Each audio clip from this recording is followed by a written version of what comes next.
Hi, friends. Susan Blackwell from the Spark File here to let you know that the doors are open for the Spark File Illume, a 9-month group creativity coaching mastermind that invites you to be the Chief Creative Officer and Chief Marketing Officer of your creativity. But what does that mean?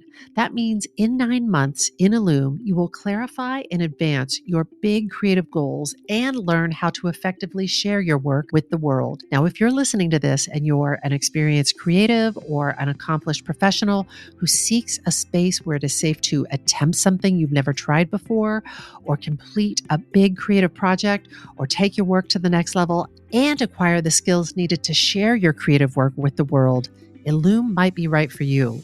We are calling in emotionally intelligent, high-functioning creatives who are ready to level up.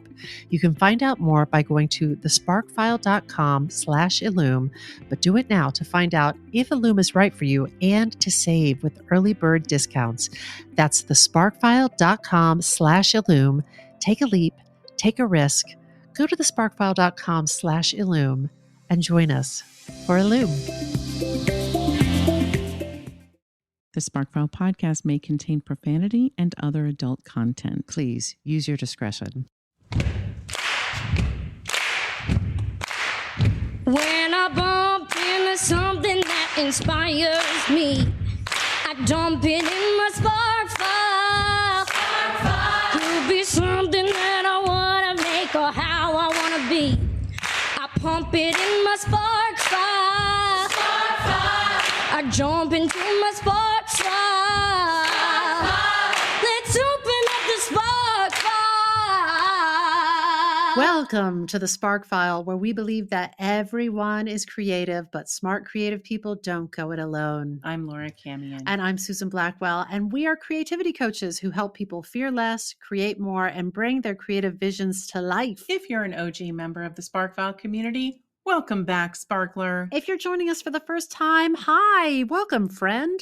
Welcome. Know that just by listening to this podcast, you're joining a warm and wonderful clan of creatives. But hold up one second. You may be asking yourself, ladies, what exactly is a Spark File? Well, I'll tell you. A Sparkfile is a place where you consistently collect all your inspirations and fascinations. If you're like us and you're making stuff all the time, or you want to be making stuff all the time, you know that if you're not careful, your campfire of creativity can flicker out. But don't despair. We're collecting kindling in the form of fresh ideas, images, and inspiration that spark creativity and pique curiosity to light a fire under our collective asses to make things like this podcast. Or a life of vocal self-expression, including a fight to honor not just your own voice, but the voices of countless creatives who follow after you.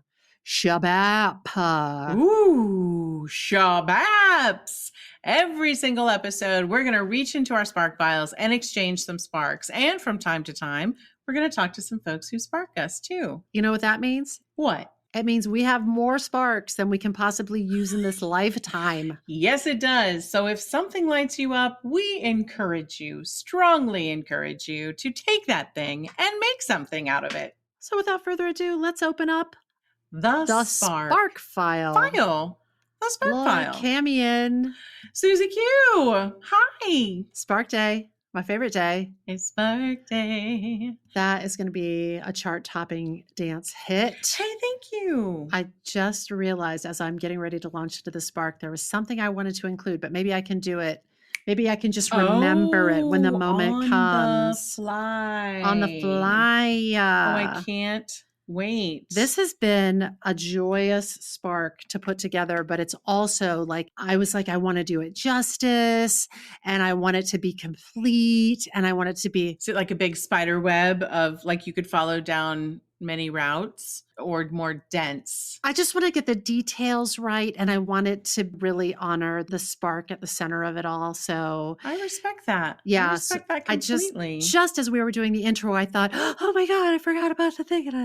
There's something else. But maybe I'll be able to. Listen, I also just want to remind you and anyone listening, these episodes are like an hour-ish. Yeah. We can't always fit every Nope. single thing in them. We're just scratching the tip of the spark bird. It's up to you, listener. If something tickles your fancy, like we say, you have to, like, you go spark it up, Run with it, and then tell us about it. set it on fire. Yeah. So love that. Nothing pleases me more. Should I jump in? Is there anything you want to say to me before we launch? I don't know. I just feel like today, let's just go right into it. Let's do it. Let's do it. None of your typical bullshit up top, Susan. Just get easy right on the into it. bullshit, Laura, right off the top.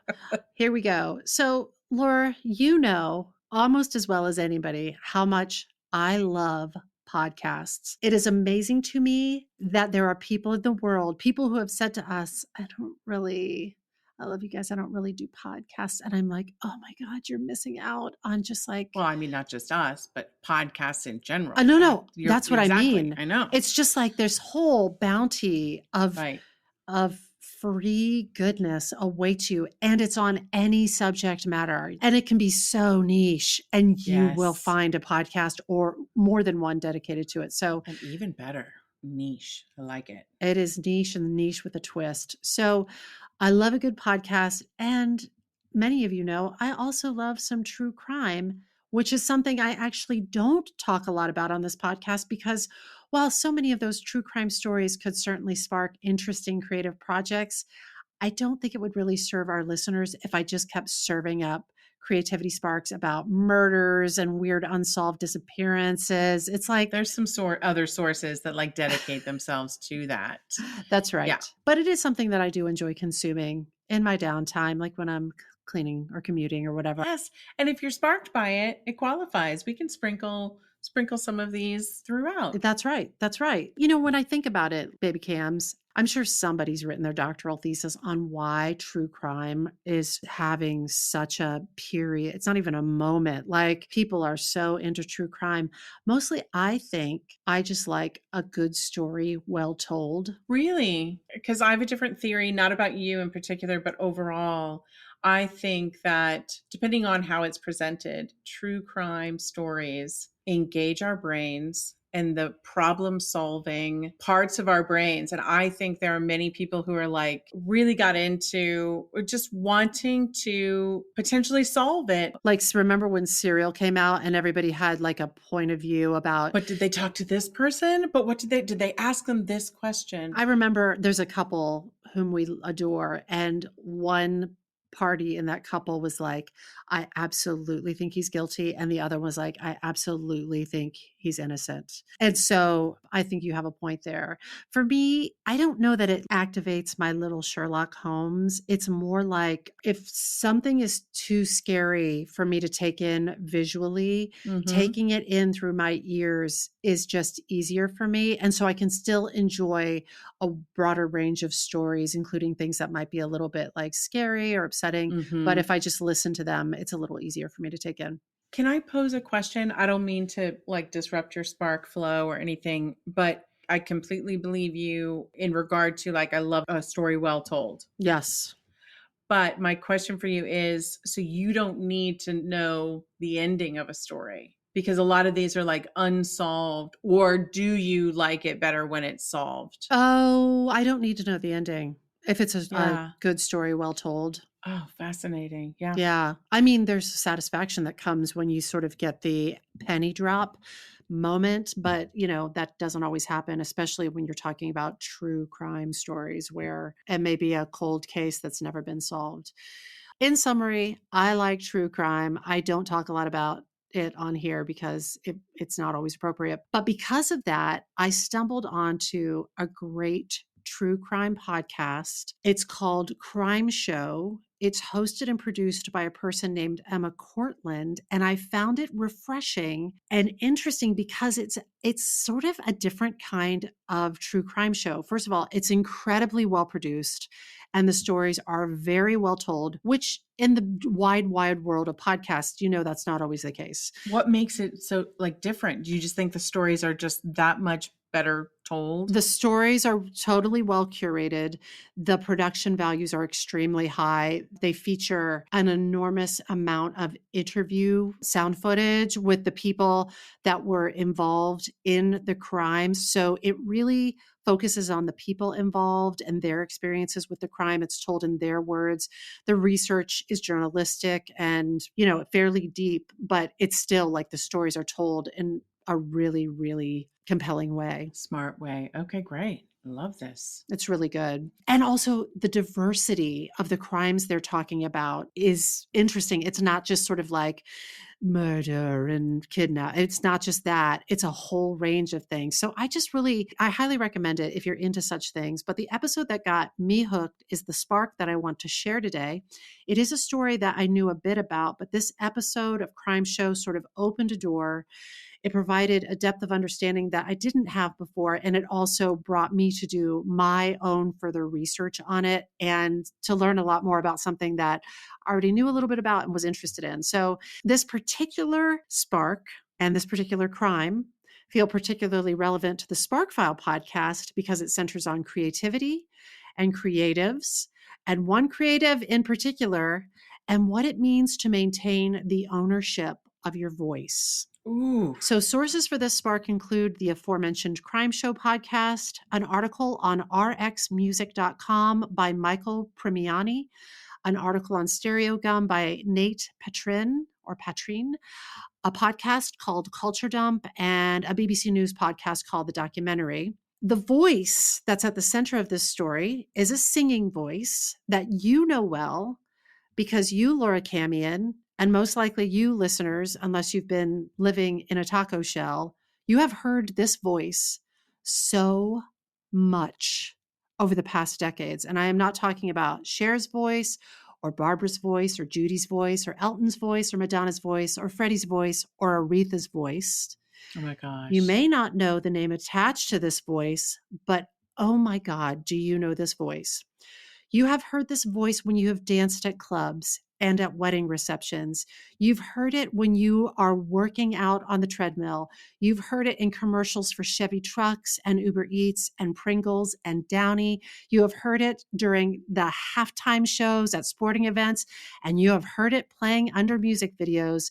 But if you haven't been paying close attention, you may not have realized that the voice you've heard in all those disparate places actually belongs to the same person. Oh my gosh. That's quite an introduction, isn't it? Who is this person?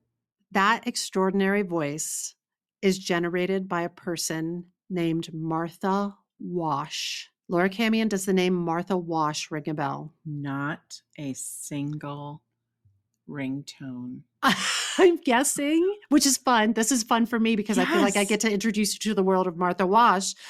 But for many people who are listening to this, who even saw the title of this in their podcast feed, you know Martha Wash. There are people on this planet who know and love Martha Wash. I believe it. Laura, you might know Martha Wash from the Weather Girls, their song, It's Raining Men. Oh my gosh. You know that big, beautiful voice that sings the central chorus. I'm sorry. Oh yeah. I'm not going to be able to sample it or sound like it, but It's Raining Men. Hallelujah. Yes. That I know big, that voice. beautiful voice is Martha Wash. Oh my gosh. But you might also know her voice from, crazy, iconic musical phrases. Here's probably the most famous Martha Wash. I'm going to sing it many octaves down, and I am not going to sing it well. But the moment I sing it, you're going to be like, I know Martha Wash.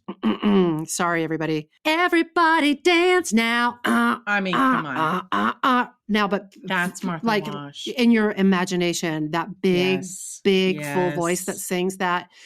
There's so many dance hits. There's one, I don't know if you'll remember this, but there's this song called Everybody, Everybody that it goes, everybody, everybody, everybody.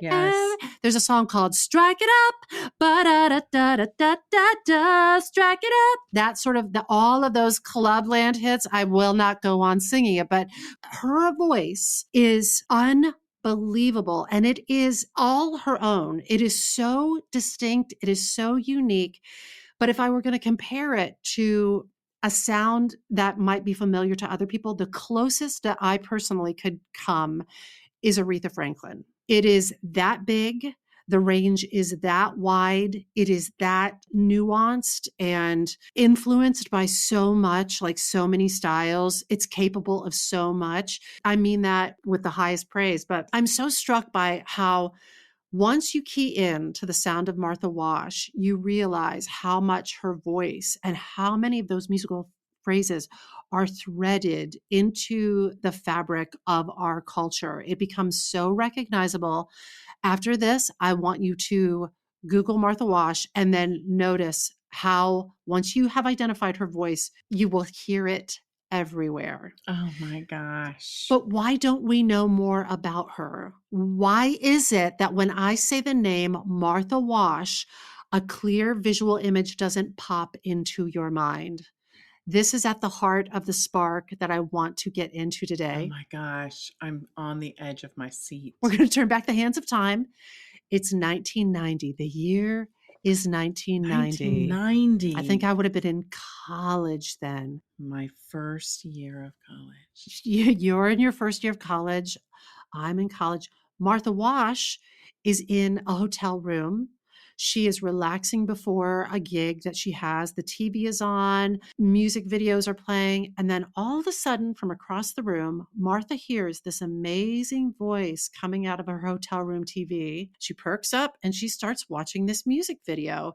And the amazing voice that she hears is coming out of this thin, 90s model type looking woman. But you know that song. Nope. It's a 90s dance club jam that I just sang a little bit of for you called Everybody, Everybody. Everybody, everybody, everybody, everybody by an outfit called Black Box. And Martha hears this voice and Martha gets really mad because the image on the TV is of this French model, but the voice coming out of that model's face belonged to Martha Wash. No way. So she gets on the phone, she calls her manager and says, "You will not believe this. Black Box has got a video of this girl. My vocals are being heard and she is lip syncing to it." Can you imagine? Like you're this striving, like background singer. You've had some hits with the Weather Girls, like, and all of a sudden you are sitting in a hotel room and you hear your voice coming out of the television, but out of somebody else's face. I would lose my mind. You just lose your fucking shit. Yes. So when that happened, it felt like a crime had been perpetrated against her, like her voice had been stolen from her. But here's the fucked up thing. It wasn't a crime. Did the agent sell it? No, but it's a good guess. At the time, there weren't any explicit laws about stealing vocals. This is right at the beginning of sampling and all that stuff. No way. But here's the even more fucked up thing. It wasn't the first time this had happened to her, and it wouldn't be the last. So, Laura Camion, if you do an internet search for Martha Wash, just like casually, quickly, you will pull up several music videos of MTV and club hits that feature Martha Wash's voice lip synced by women who appear to be these sort of like skinny 90s models. Did they make those videos and credit Martha's voice? Or were they trying to genuinely pass off, this is the woman who's singing this? Oh my gosh. Door number two. Door number two. Ugh. And Martha even says, this isn't in my spark, but she even says, did they think that they would just slide this one by? Did they think that they would just like, no one would notice and they'd get away with this? It is fucking upsetting. It's going to get worse. Okay. Before it gets better. So on the Crime Show podcast, host Emma Cortland talks about how for Martha Wash, that day in that hotel room where she sat and watched her voice coming out of somebody else's face may have been one of the worst days of Martha's life.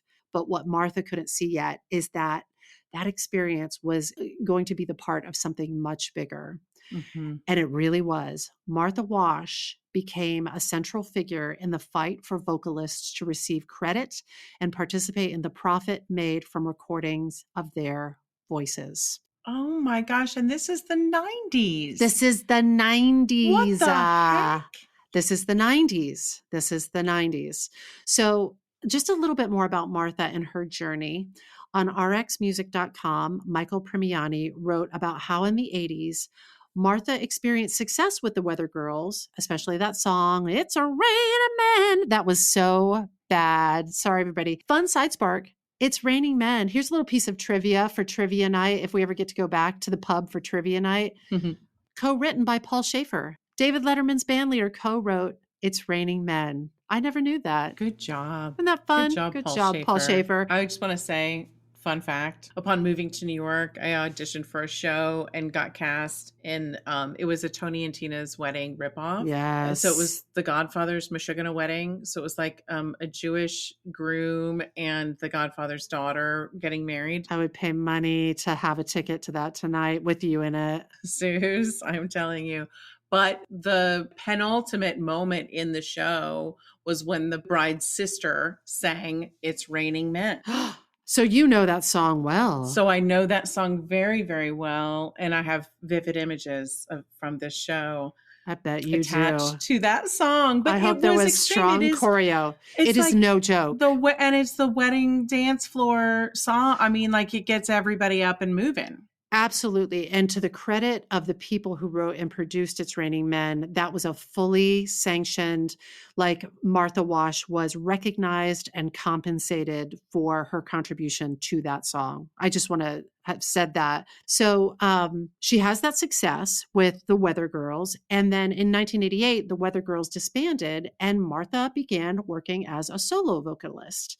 And in 1989, she was recruited by this Italian house music group called Black Box to demo 6 house music tracks. And for those not familiar with the term demo, to demo something is when a vocalist is paid a flat fee, say about $1,000 sometimes, to lay down a sample lead track. And then that song can be shopped around, and then that lead vocal track is ultimately replaced by your star vocalist. So demos are intended to be used as examples or guide tracks for other singers. So like a sales tool of like, we're trying to sell this song to someone. We need it sung well. So that sung really well. Mm-hmm. And then they'll find the replacement. And so vocalists do this a lot. And most serious vocalists that I know, they have a set fee that they do for demos, and it happens all the time. So this is part of Martha's day-to-day butter and bread income. Black Box pay Martha this little fee. I think it was probably about $1,000. And then without her consent, the group used all 6 of Martha's demoed vocals on their debut album entitled Dreamland, and many of those tracks charted, including Everybody, Everybody. And since Martha was only paid a flat fee to be a session vocalist, she is not credited. She was not credited for any of the songs, nor was she paid royalties for their airplay and usage. So basically, Black Box was rocking a loophole. The understanding was we're just using these as sample tracks, as guide tracks. They'll be removed and replaced. And then they didn't remove and replace them. They released them. This album did really well. And she's like not credited or acknowledged or paid for any of it. No way. Yeah. And it wasn't illegal. It was in this weird gray area because it was a little bit Wild West. It hadn't been codified or, litigated yet. So Martha was furious and hurt and upset, as you can imagine. It can be argued that the popularity of these songs, it's largely due to her unbelievably special vocals. Yes. But again, not given proper credit or the remuneration that she deserved. And I'm sorry to say it was not the last time it would happen. When Martha was working with the Weather Girls, the accompanist, the music director, the pianist was this guy named David Cole. And Cole and his partner, Robert Clavelis, recognized Martha's undeniable talent and recorded a variety of vocal demos. Now, imagine, you've worked with these people before. This guy was a musical director on a project that you worked on. Yeah. And then they're like, hey, can you just record some demos? And they're like, yeah, I'll come over Saturday. I'll record those. Like you make a little bit of, pocket money. So they take this variety of vocal demos and then under the name CNC Music Factory, They kicked off 1990 with one of the biggest dance hits of all time. It's called Gonna Make You Sweat, but you probably know it as Everybody dance. Everybody Dance Now. And she's not in their video, and she's not in that band, and she's not any part of it. We're going to get to it. Oh my gosh. We're going to get to getting it. upset. I'll tell you though, this isn't in my spark, but again, I love celebrating Martha Wash. And there's a great interview with her on the Crime Show podcast. Is she still alive? Oh, she's alive and creating, and we are going to get into it. Oh, Martha Wash. Okay, great. So she's talked about how when she went into that recording session where they did Everybody Dance Now, AKA Gonna Make You Sweat, it was above even her range, like her gigantic range. She said it was so high for her. She felt like she was hanging by her fingertips from the ceiling to get those notes out. And now when you go back and listen to it, and they even solo it, like where they just play her track on the Crime Show podcast. Oh, it is like, talk about sparks flying. It is so hot. It is crazy. And I really don't believe there's many people on the planet who could produce that sound. Wow. At those pitches, I mean, come on. And then she continues singing with that energy throughout that track. It is a super feat that she pulls off. Oh my God. Yeah, it's amazing. So that mega hit, Everybody Dance Now, was produced by splicing together a bunch of different demo tracks that Martha had recorded for David Cole 5 months earlier for that flat fee. Martha had no knowledge as to what would become of the vocal session, and to add insult to injury and further rob Martha of her visibility, the music video starred a tall, thin, 90s modelly looking woman lip syncing to Martha's vocals again. And this done by someone who presumably she trusted at least a little bit, a friend, someone who she'd worked with before. Yeah. Wow. So it was after that video came out that Martha was sitting in her hotel room and saw the black box video for Everybody with a different French model lip syncing those vocals. And then they did it again and again and again in the videos for Strike It Up, I Don't Know Anybody Else, and Fantasy. This is CNC Music Factory? This is a combo platter between all of them. It's 3 groups that did this to her over a series of several songs. Oh my God. Can you imagine? You are this athlete. No. You are this gift to the world.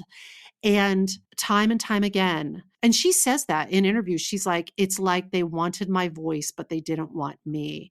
And she talks about how it's like when you're a little kid on the playground, you're passed over, you're not picked, like again and again and again. And it's crazy, Laura, when you watch these videos back to back and you're just like, this playbook is crazy of these really, really like famous chart topping dance hits. And it's a different model in each one. It's crazy. It's so weird. It is just bizarre. It makes my blood boil. I'm just sitting here feeling angry. I just want to recognize that. Well, let's lean into it. Lean into it. Tell me more. When writer Michael Premiani asked Martha why she believed these groups chose to have models lip syncing her vocals, she said, it could have possibly been my size. And she said they wanted a different person to be at the forefront. She went on to say, I've dealt with this all my life. I wasn't going to let it get in the way of everything that I was doing. But to the music industry, sometimes image is everything. It's just so fucked up. Like we were discussing that just this week. And this is a big topic to unpack, and it's woven through our culture. But this pressure put on, especially women, to make themselves physically smaller, the expectation of thinness and this ubiquitous diet culture is such a big old bag of bullshit.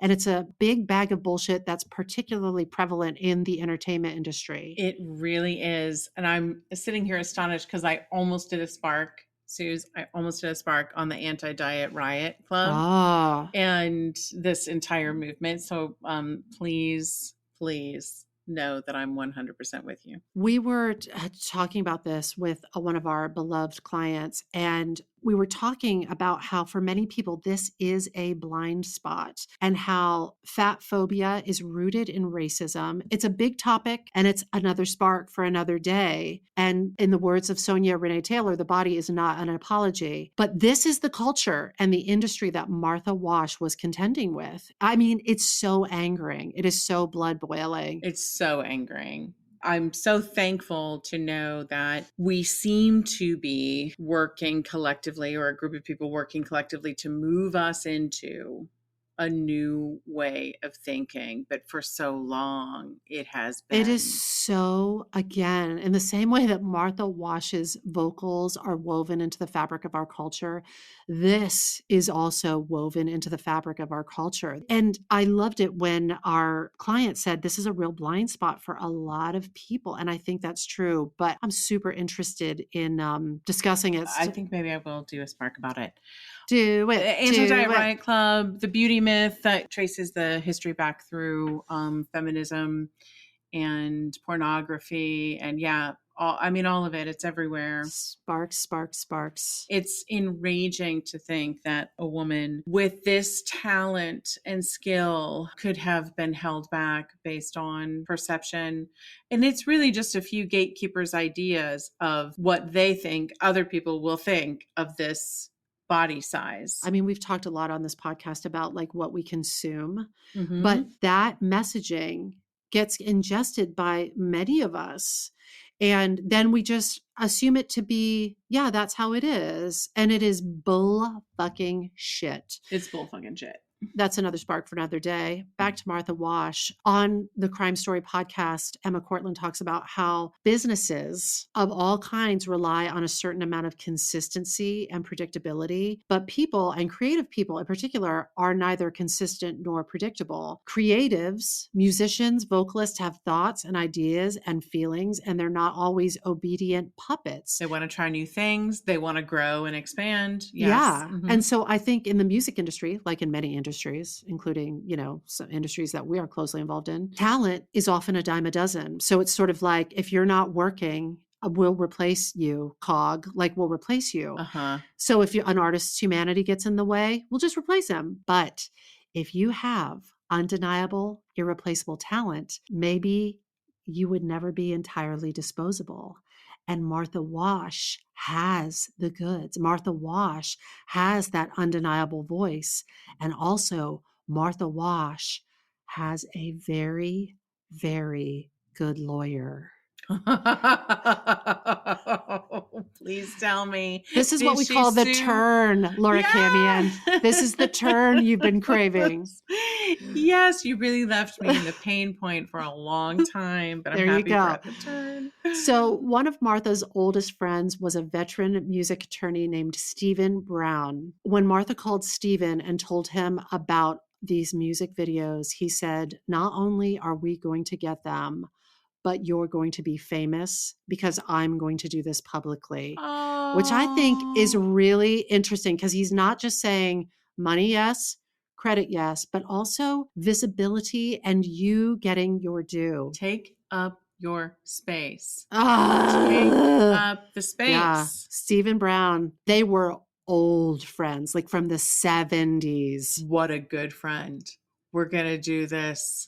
What a good friend. He had been, it sounds like an entertainment lawyer with a real bone to pick with the music industry and had gone to bat as a lawyer for some real famous singers. So he was not fucking around. Martha and Stephen also had the advantage of all of this happening hot on the heels of a lot of public outrage towards the music industry served up in the form of the Milli Vanilli lip syncing scandal.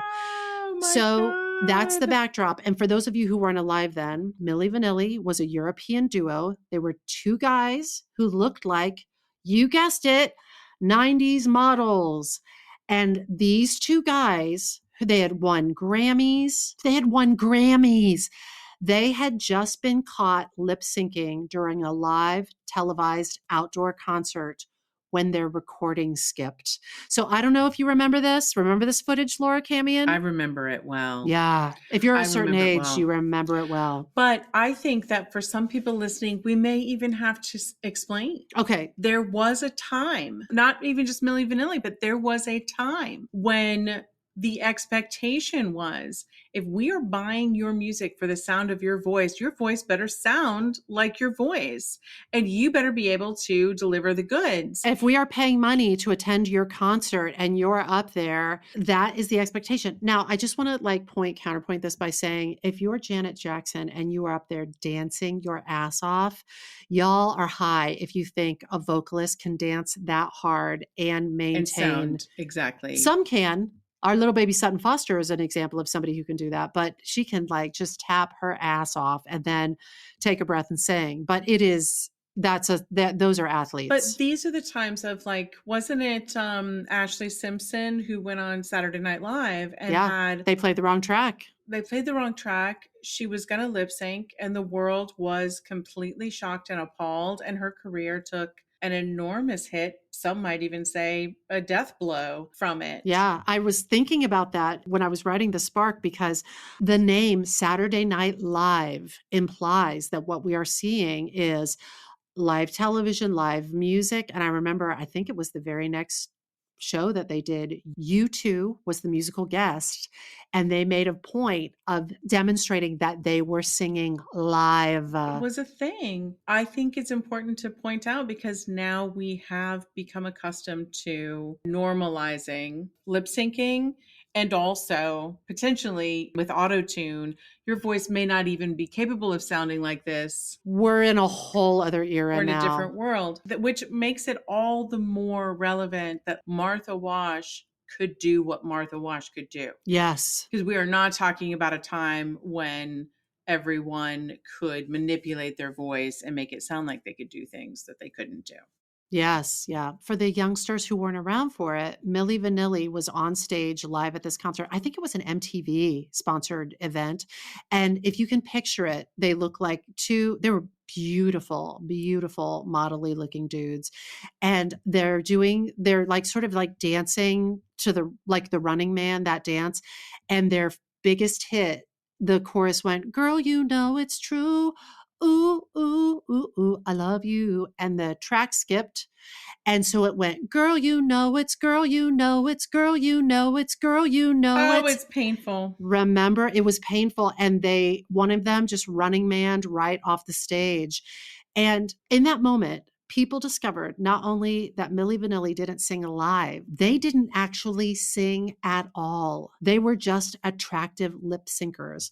According to Rolling Stone, the voices of Milli Vanilli were actually uncredited studio musicians. Oh my God. And when that happened, not only was their Grammy for Best New Artist revoked, I don't know if you remember this, Laura, but fans filed a class action civil suit against the group for fraud. I did not remember that. Well, that happened, and that public outrage was the backdrop for the lawsuit that Martha and her attorney, Stephen Brown, filed in the Los Angeles Superior Court against the producers behind CNC Music Factory and Sony Music Entertainment for fraud, deceptive packaging, and commercial appropriation. I think this is where they first were defining, if I record a demo for you and it's just meant to be used for internal use only so that you can have it as a guide or a sample so that artists can decide if they want to purchase that song or not, and then you put it on a commercial album and you release it, that is called commercial appropriation. So essentially, talk about a spark. Wow. Stephen took the pain and anger that was sparking off of Martha Wash, the pain and anger that she was feeling in response to this recurring misuse of her voice, and in his words, he drafted up an incendiary lawsuit. How's that for a fire metaphor? And he says, it was true. I mean, there was no hyperbole in it, but I knew how to write it in a way that it would read like a press release.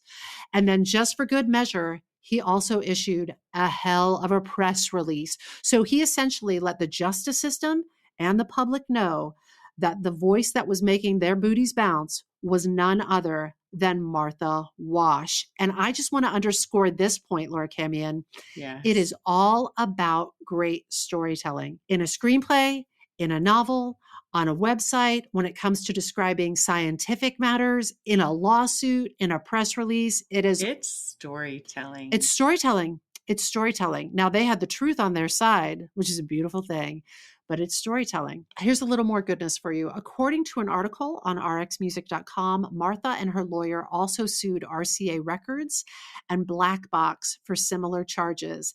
The RCA case was settled out of court, with RCA agreeing to pay Martha Wash a substantial fee for lost wages, sign her to an 8-album recording contract, and finance her national tour.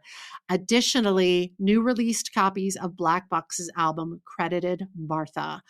Martha and her lawyer also won the Sony case for an undisclosed amount of money. And one of the results of the Sony settlement was that a disclaimer had to be affixed to the airings of Everybody Dance Now music video, correcting that the singer of the song was Martha Wash. The visualization you are seeing is Zelma Davis. So if you go and you look at her videos online, all of them in the captions, they say, this is the voice of Martha Wash, and Yes. the other, this is a lip syncer. You are seeing a lip syncer. Wow. So Martha fought for credit, and she won in several ways. Woof. For herself, she got paid what she was owed. She received credit. She got herself a record deal. She got her tour financed. But for others, she changed the landscape of the recording industry. Martha's lawsuits spawned a crackdown on fraud in the music industry. Oh my God. Her groundbreaking legal cases set an important precedent for intellectual property. According to Rolling Stone, federal legislation was introduced following the settlements to mandate vocal credits on all albums and music videos. Further legislation aimed to seal the door on stolen vocals for good. Legislators in New York and New Jersey passed laws requiring musical performances to disclose if a performer is lip syncing. And all of this is rooted in Martha's fight for proper credit. She said, "We fought for it, and now it is the standard, as opposed to someone singing in the background and not getting any credit." And many artists and journalists trace all of this project and protection for creatives back to Martha and her courage to use her voice. Woo! Get it, Martha Wash. What? Get it. Powerful person. So these days, Martha is doing all sorts of creative things. She's making music. She's got a great interview show on YouTube called 10 Minutes with Martha Wash. She hosted a BBC documentary podcast about the amazing women who contributed to club music. In 2020, she released an album called Love and Conflict. She is known as the queen of clubland with, I think it's 12 or 13 chart toppers. She is a creative lighthouse. Wow. Holy shit. Holy Martha Wash. And finally, she's been unleashed and allowed to shine her light everywhere in any way that she seems, interested in doing. Yeah. Thank fucking God. She's one of those people that she's been in the entertainment industry her entire life, like since she was a kid. Mm-hmm. She's been in the entertainment industry, and she's seen the ups, the downs, and she says, she's like, it is a bitch. Like, show business is a bitch.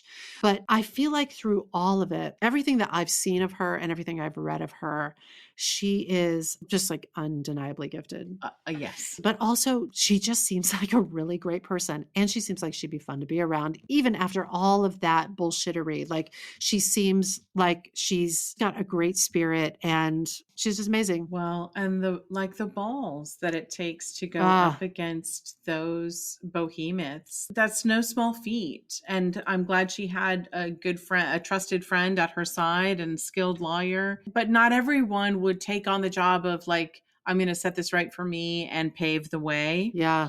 I'm going to correct this wrong for everyone. And she did. It takes some moxie. Yeah. It does. She's got life force. She has got life force. Oh my God. Life. And I think that life force is what we hear.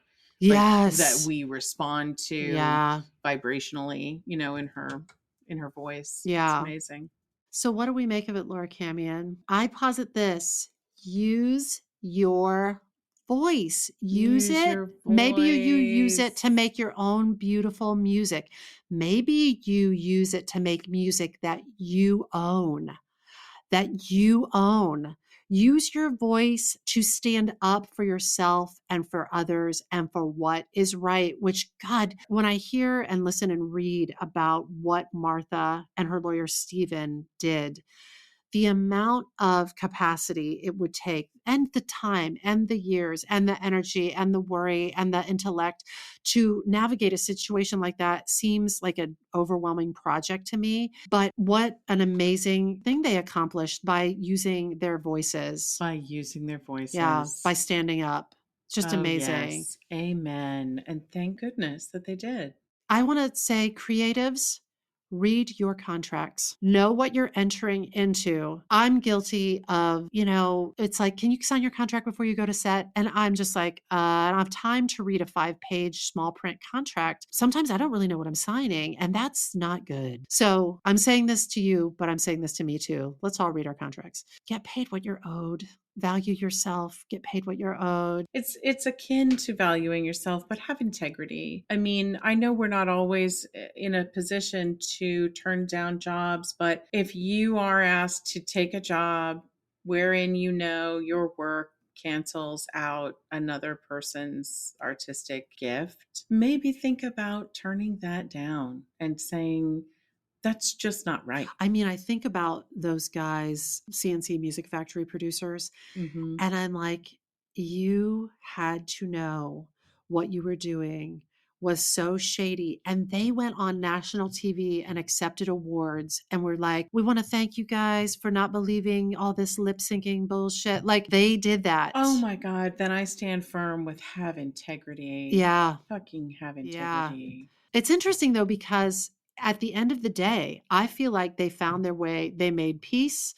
That lawsuit got settled. And I feel like they found their way back to each other because I think she has toured with them. So maybe they all put on their big boy and big girl panties and also realized it would be mutually beneficial if they all worked together. Well, we're not incapable of forgiveness and the ability to see, yeah, could this work out favorably for everyone? Everybody, everybody, everybody, everybody.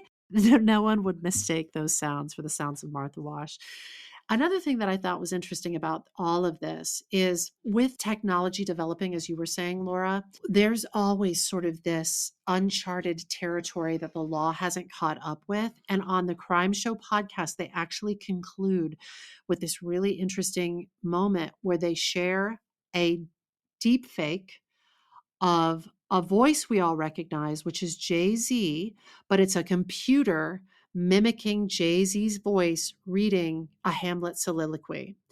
And Jay-Z has gone to YouTube and said, please take that down. And YouTube is like, present a better case about why we should take it down, because the law hasn't reached there yet. The law is not covering that yet. Deep fakes and recognizable voices being mimicked by deep fakes. If there's enough recorded audio footage out there that the computer can like listen to it and then recreate it Mhm. right now, that is not against the law. In the same way that it wasn't against the law when these guys did this to Martha Wash's vocal recordings. So you're saying we need Jay-Z to use his voice to change that law? Well, it's going to have to be somebody who is really willing to take a stand and fight for change. I mean, this can't be understated. Choosing to go to court over anything. It's an agreement like, okay, this is going to be years of my life. This is going to be time consuming. This is going to have ups and downs. This is going to exhaust me emotionally and be expensive. And not everybody has those deep pockets. That's right. And yet I'm willing to do it.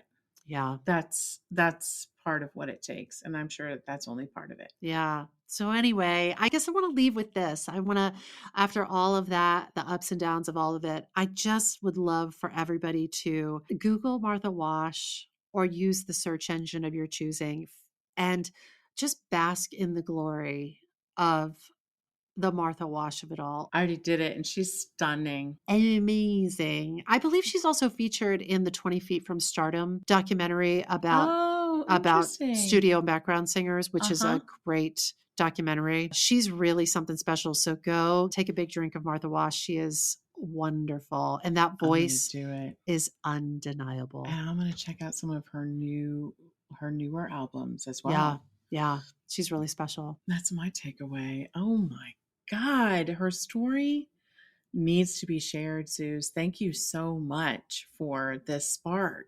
It is my joy. It is my joy. Brain is sparking off about this. I know. I wanted to do it justice because she's think you amazing. did. She's I amazing. think you did. Oh, Well thanks done. for Camion. Well done, Suze. I guess that's it. Okay. I'm going to be thinking about Martha Wash for a long time, but that's it for now. I'm going to go listen to some Martha Wash. Just Yeah. listen to the, oh my God. Everybody dance now. Like, it is crazy. Amazing. She's amazing. All right. This Okay. episode of the Spark File was made on the lands of the Lenape people. And as always, we hope that it put another bunch of sparks in your file.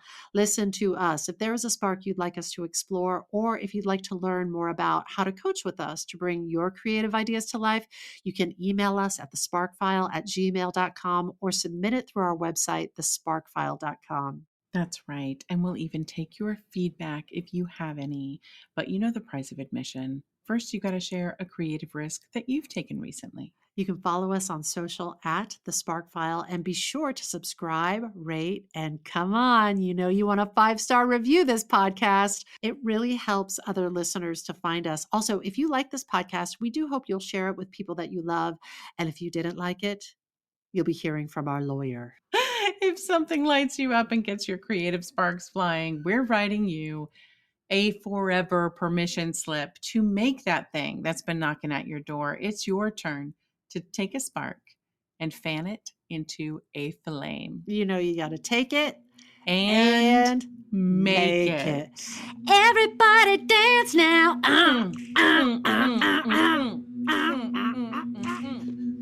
When I bump into something that inspires me, I dump it in my spark file.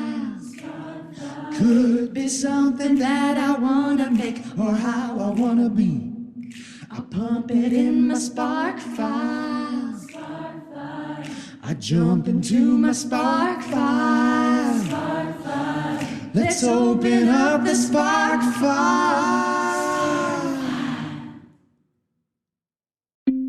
Hi, friends. Susan Blackwell from the Spark File here to let you know that the doors are open for the Spark File Illume, a 9-month group creativity coaching mastermind that invites you to be the chief creative officer and chief marketing officer of your creativity. But what does that mean? That means in 9 months in Illume, you will clarify and advance your big creative goals and learn how to effectively share your work with the world. Now, if you're listening to this and you're an experienced creative or an accomplished professional who seeks a space where it is safe to attempt something you've never tried before, or complete a big creative project, or take your work to the next level and acquire the skills needed to share your creative work with the world, Illume might be right for you. We are calling in emotionally intelligent, high-functioning creatives who are ready to level up. You can find out more by going to thesparkfile.com/Illume, but do it now to find out if Illume is right for you and to save with early bird discounts. That's thesparkfile.com/Illume. Take a leap, take a risk. Go to thesparkfile.com/Illume and join us for Illume.